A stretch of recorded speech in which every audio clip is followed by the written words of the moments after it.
ఎంచుకోవాలంటే intermediate BiPC చదవాలి, entrance examination రాయాలి, 5 సంవత్సరాలు అంటే ఔత్సర్జంతో కలిపి 5 సంవత్సరాలు ఎంబీబీఎస్ చదవాలి, ఆ తర్వాత 2 years పోస్ట్ గ్రాడ్యుయేషన్ చేయాలి.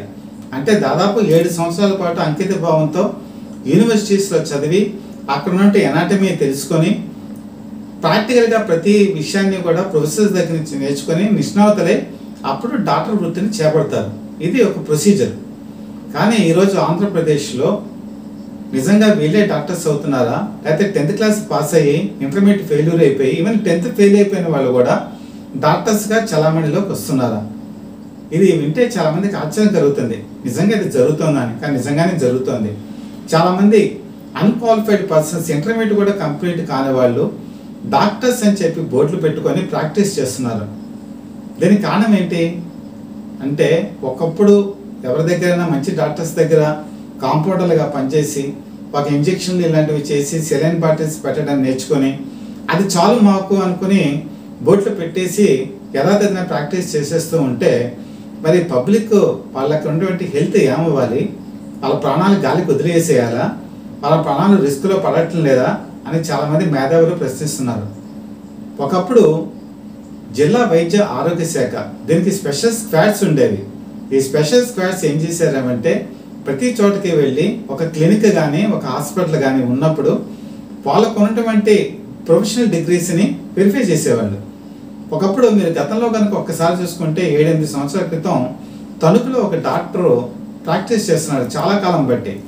చివరికి అక్కడ ఉన్నటువంటి జిల్లా వైద్య ఆరోగ్య శాఖ అధికారులు వెళ్ళి వాళ్ళు కనుక తనిఖీలు చేస్తే అతనికి ఎటువంటి క్వాలిఫికేషన్ లేదని తెలిసిన తర్వాత హాస్పిటల్ని సీజ్ చేసి అతను అరెస్ట్ చేశారు. ఇది చాలా కాలం క్రితం, దాదాపు ఒక 7-8 సంవత్సరాల క్రితం జరిగింది తణుకులో.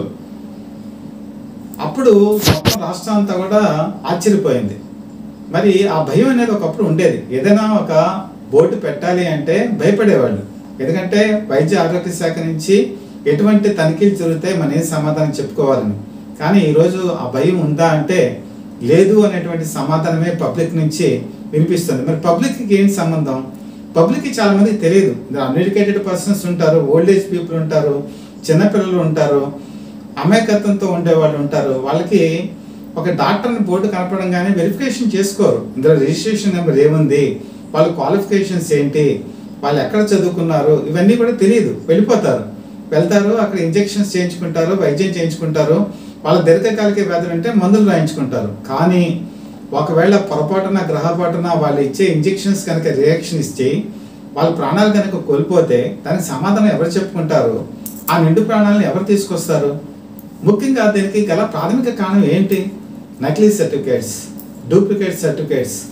ఈరోజు టెక్నాలజీ పెరిగిపోయింది. చాలా యూనివర్సిటీస్ నుంచి ఇచ్చేటువంటి ఈ డిగ్రీస్ని మరి చాలామంది కాపీ కొట్టేసి అదే రకమైనటువంటి ఫార్ములాతో తయారు చేసి ఈరోజు ఈ నకిలీ సర్టిఫికేట్ని చలామణిలోకి తీసుకొచ్చారు. అందులో ఆంధ్రప్రదేశ్లో కూడా ఈ రాకెట్ నడుస్తుంది. గతంలో ఈ రాకెట్ని పట్టుకున్నారు కూడా. విశాఖపట్నంలో కూడా ఒకనొక టైంలో ఈ రాకెట్ని పట్టుకున్నారు. కానీ రాకెట్ ఇప్పుడు అలాంటి వాళ్ళు ఇంకా చురుగ్గా పనిచేస్తున్నారు. ఎక్కడి నుంచో తీసుకొస్తారు డిగ్రీస్. న్యాచురోపతితో కూడా వ్యాధులు నయం చేయొచ్చు, లేదా ఆల్టర్నేటివ్ మెడిసిన్ దీంతో తయారు చేయొచ్చు. ఎంబీబీఎస్ ఆల్టర్నేటివ్ మెడిసిన్ అని, ఎండి ఆల్టర్నేటివ్ మెడిసిన్ అని, న్యాచురోపతి అని, హోమియోపతి అని, ఆయుర్వేదిక్ బిషక్ అని, ఇవన్నీ కూడా ఒకప్పుడు క్వాలిఫైడే. కానీ ఇందులో కూడా డూప్లికేట్లు తయారు చేసేసి ఆ డూప్లికేట్ సర్టిఫికేట్లు బోర్డు పెట్టేసుకొని దానికి లామినేషన్ చేయించుకొని పెట్టుకున్నప్పుడు ఎంతమంది ఇది ఒరిజినల్ డాక్యుమెంటు, ఇది ఒరిజినల్ సర్టిఫికేట్ అని ప్రూవ్ చేసుకోగలరు, అడగగలరు? వాళ్ళు ఏదో బ్యాచ్ నెంబర్ చెప్తారు, వీళ్ళు సరే అని వైద్యం చేయించుకొని వచ్చేస్తారు. కాబట్టి ఇలాంటి పరిస్థితుల్లో ప్రజల ప్రాణాలు రిస్క్ తీసుకోవడం చాలా ప్రమాదకరం. ఏదైనా సరే ప్రభుత్వ యంత్రాంగం ఎప్పుడు అలర్ట్ అవుతుందంటే ఒక ప్రమాదం జరిగినప్పుడు, ఒక అనుకోని సంఘటన జరిగినప్పుడు అలర్ట్ అవుతుంది. అప్పుడు అందరూ కూడా ఇది ఇలా జరిగింది అని చెప్పి చేస్తారు. కానీ ముందు ప్రికాషనరీ స్టెప్స్ తీసుకొని ఈరోజు కనుక ఈ కుహానా వైద్యులు, నకిలీ వైద్యులు ఎవరైతే ఉన్నారో వీళ్ళని అరికట్టవలసిన బాధ్యత జిల్లా వైద్య ఆరోగ్య శాఖ అధికారులకు ఉంది. తక్షణం వాళ్ళు ప్రతి చోట కూడా పరిశీలన జరిపి ఎవరైతే నకిలీ వైద్యులు ఉన్నారో, నకిలీ సర్టిఫికేట్లతో చలామణి అవుతున్నారో వాళ్ళ మీద క్రిమినల్ యాక్టివిటీస్ కూడా తీసుకోవచ్చు. ఎందుకంటే ఇది ఒక సివిలే కాదు, క్రిమినల్ కూడా. ప్రజల ప్రాణాలతో చెలగాటం అనేది కూడా క్రిమినల్ యాక్టివిటీనే. కాబట్టి దీని మీద కూడా తీసుకోవాలని చెప్పి చాలామంది కోరుకుంటున్నారు. అలాగే డయాగ్నోస్టిక్ సెంటర్కి వచ్చేటప్పటికి ప్యాథాలజిస్టులు లేరు. పాథాలజిస్ట్ ఉంటేనే డయాగ్నోస్టిక్ సెంటర్ పెట్టుకోవాలి. కానీ చాలా చోట్ల పాథాలజిస్ట్ లేని డయాగ్నోస్టిక్ సెంటర్స్ ఉన్నాయి. అలాగే పొల్యూషన్ కంట్రోల్ బోర్డు నుంచి కూడా అనుమతులు లేని డయాగ్నోస్టిక్ సెంటర్స్ ఉన్నాయి.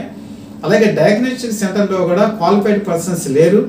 క్వాలిఫైడ్ పర్సన్స్ మాత్రమే ఎక్స్రే కానీ ఈసీజీ కానీ ఇలాంటివన్నీ కూడా వాళ్ళే చేయాలి. బ్లడ్ టెస్ట్ చేసిన తర్వాత కూడా వాటిని ల్యాబొరేటరీకి తీసుకెళ్ళినప్పుడు కూడా క్వాలిఫైడ్ పర్సన్స్ మాత్రమే ప్రాసెస్ చేయాలి. అప్పుడే యాక్యురేట్ రీడింగ్ కూడా వస్తుంది. చాలామంది ఇక్కడ కూడా క్వాలిఫైడ్ పర్సన్స్ లేని వాళ్ళు చలామణిలోకి ఉన్నట్టుగా కూడా వార్తలు వస్తున్నాయి. కాబట్టి జిల్లా వైద్య ఆరోగ్య శాఖ పొల్యూషన్ కంట్రోల్ బోర్డుతో ఇద్దరు కూడా కలిసి సంయుక్త దాడులు చేయవలసిన అవసరం ఉందని కూడా చాలామంది అభిప్రాయపడుతున్నారు.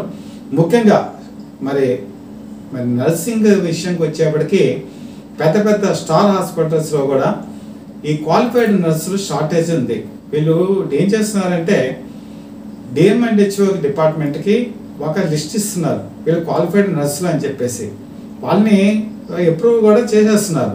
కానీ రియల్గా ప్రాక్టీస్లోకి వచ్చేటప్పటికి ఒక 10 మంది క్వాలిఫైడ్ నర్సులు ఉంటే ఎగ్జాంపుల్ చెప్తున్నాను, ఒక 90 మంది అన్క్వాలిఫైడ్ ఉంటున్నారు. ఈ 10 మంది క్వాలిఫైడ్ వాళ్ళ చేత ఈ 90 మంది కింద వర్క్ నేర్చుకుంటూ ఉంటారు. సో ఇలాంటి హాస్పిటల్స్ కూడా రన్ అవుతున్నాయని చెప్పి చాలామంది సూచనలు కూడా చేస్తున్నారు. కాబట్టి ఒక ఇంజెక్షన్ చేయాలన్నా, ఒక సిరంజ్ ఎక్కించాలన్నా, ఒక సెలైన్ బాటిల్ ఎక్కించాలన్నా క్వాలిఫైడ్ నర్సులు మాత్రమే చేయాలి. కాబట్టి ఇప్పుడు మరి రాష్ట్ర వైద్య ఆరోగ్య శాఖ మంత్రి అయినటువంటి సత్యకుమార్ యాదవ్ ఒక విధానాన్ని ఇంప్లిమెంట్ చేస్తే బాగుంటుంది. చాలామంది చెప్తుంది కూడా ఏంటంటే ఎవరైనా సరే ఇప్పుడు పోలీస్ డిపార్ట్మెంట్కి ఒక డిస్ప్లే బోర్డు ఎలా పెట్టుకుంటారో వాళ్ళ షర్ట్ మీద వాళ్ళ పేరు, వాళ్ళ డిజిగ్నేషను, అలాగే ఈ టెక్నీషియన్స్ కానీ డాక్టర్స్ కానీ లేకపోతే మిగతా పారామెడికల్ సిబ్బంది కానీ వాళ్ళు బ్యాడ్జ్ పెట్టుకొని ఆ బ్యాడ్జ్లో వాళ్ళ క్వాలిఫికేషన్స్, తర్వాత వాళ్ళ పేరు, ఇవన్నీ కూడా రిజిస్ట్రేషన్ నెంబరు, ఇవన్నీ కూడా పెడితే మాత్రం పబ్లిక్ వాళ్ళని ఐడెంటిఫై చేసేటువంటి అవకాశం ఉంటుంది. వాళ్ళ ప్రాణాలు వాళ్ళు కాపాడుకునేటువంటి అవకాశం కూడా ఉంటుంది. ఇప్పుడు తెలుగుదేశం పార్టీ కూటమి అనేక సంస్కరణలు చేపడుతోంది. గత 5 సంవత్సరాల కాలంలో మరి జరిగేటువంటి విపరీత పరిణామాలు మనం చూస్తూనే ఉన్నాం. వీటిని సరిదిద్ది మరి సత్యకుమార్ యాదవ్ వైద్య ఆరోగ్య శాఖ మంత్రి జిల్లా వైద్య ఆరోగ్య శాఖ అధికారికి ఇన్స్ట్రక్షన్స్ ఇచ్చి తక్షణమే స్క్వాడ్లతో పరిశీలన జరిపి క్షేత్రస్థాయిలో జెన్యూన్ పీపుల్ని ఎవరైతే డాక్టర్స్ ఉన్నారో వాళ్ళని ఎంకరేజ్ చేసి మిగతా వాళ్ళని శిక్షించవలసిన అవసరం ఆసనమైందని చెప్పి పలువురు కోరుకుంటున్నారు. ఈ కోరిక నెరవేరుతుందా లేదా కాలమే చెప్పాలి.